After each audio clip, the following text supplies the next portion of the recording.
Бүгүн пейзажы жөнүндө сүйлөшөбүз. Кытайчаны жаңыдан үйрөнүп атканда грамматикада бир маселе жараткан темалардын бирөөсү. Кыргыз тилине салыштырсак, бул аябай оңой. Этиштин биз билген туюк мамилеси. Кимдир бирөө тарабынан бир нерсеге туш болгон, иштелген пассив формада колдонулат. Сразу мисал менен карайлы. 蛋糕被弟弟吃完了. Торт иним тарабынан желди. Карасаңыздар, бул жерде 蛋糕, торт деген сөз пассив формада. Себеби ал кимдир бирөө тарабынан желди. То есть кайсыл бир актив формадагы бир нерсе аны жеп салды. Актив формадагы бул диди. Салыштыруу үчүн бул жерди карайбыз.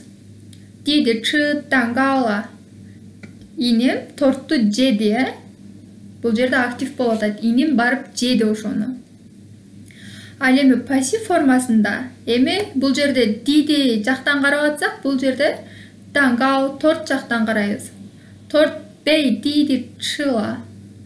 Иним тарабынан желди. То есть бир нерсеге туш болду. Иним тарабынан желип кетти. Экинчи мисал. Шу бей канла. Китеп окулду.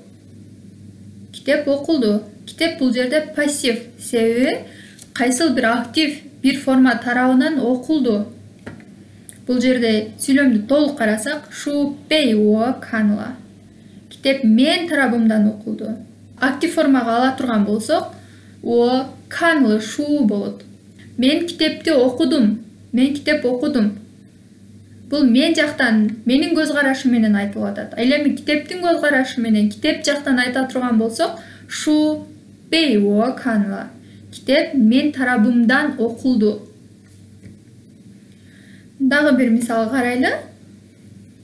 Гыгы таалы та. Байкем урду аны. Түшүндүк, байкем бирөөнү уруптур. Ода гыгы жудоңда чүдата.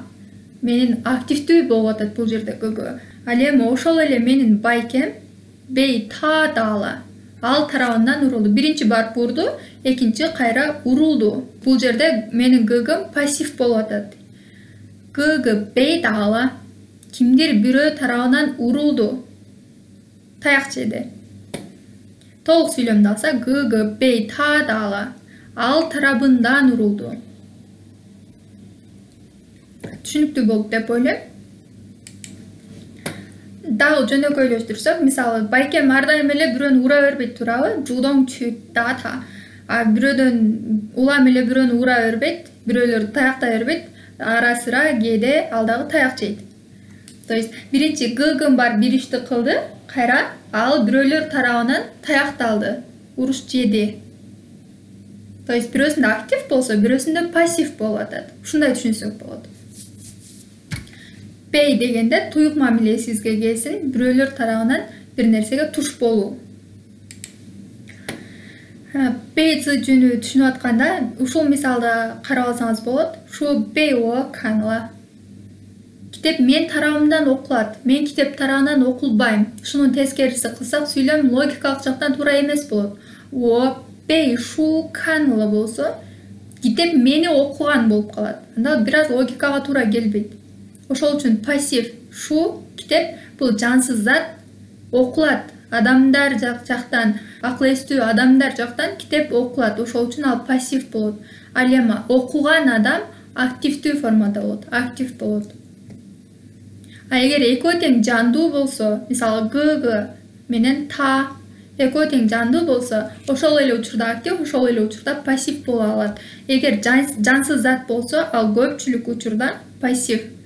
Тиңлени өз алыңызча аткарыңыз. 为了让自己更健康，他每天都花1个小时去锻炼身体。他希望自己很健康。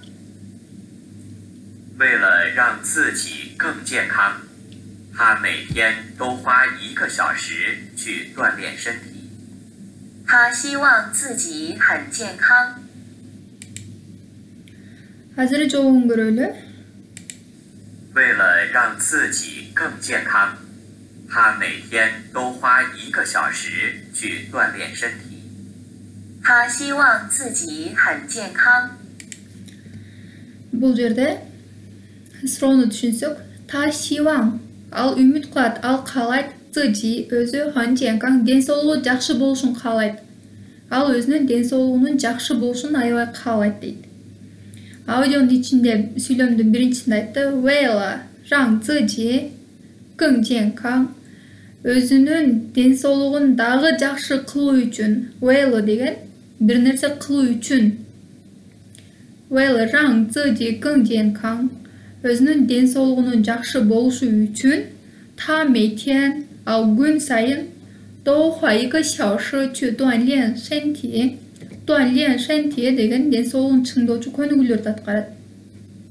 То есть ал ар бир күнү 花1个小时 1 саат коротуп 去锻炼身体 ден соолугун чыңдоочу көнүгүүлөрдү жасайт. Демек бул сүйлөм туура. Себеби өзүнүн ден соолугунун жакшы болушу үчүн ушундай көнүгүүлөрдү аткарат. Ошол үчүн та шиваң, 自己很健康 деген сүйлөмгө туура келди аудионун мазмуну. Бул жерде A, B, C, D, F, I жок. A, B, C, D, F бул кашалардан ичине туура келгенди коюңуз. Видеону паузага коебуз, аткарабыз. Эми туура жоопторду карайлы. 电影马上就要开始了，把手机关了吧。Азыр фильм машаң бираздан 就要开始了, бираздан башталганы калды. Телефонду өчүрүп койбойсуңбу?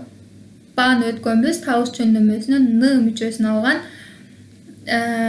форма. 手机, ба 手机, телефонду 关了吧, өчүрүп кой. 它很高, 这张桌子太低, анын бою аябай узун. Бул жаң деген столдор үчүн, парта столдор үчүн шотное слово. 这张桌子太低, бул стол аябай жапыз. 坐着很不舒服, отурганда 不舒服, комфорт эмес, ыңгайсыз. 你可以选择火车站附近的宾馆，住那儿会更方便。 Siz 选择 탄도, 火车站 деген вокзал.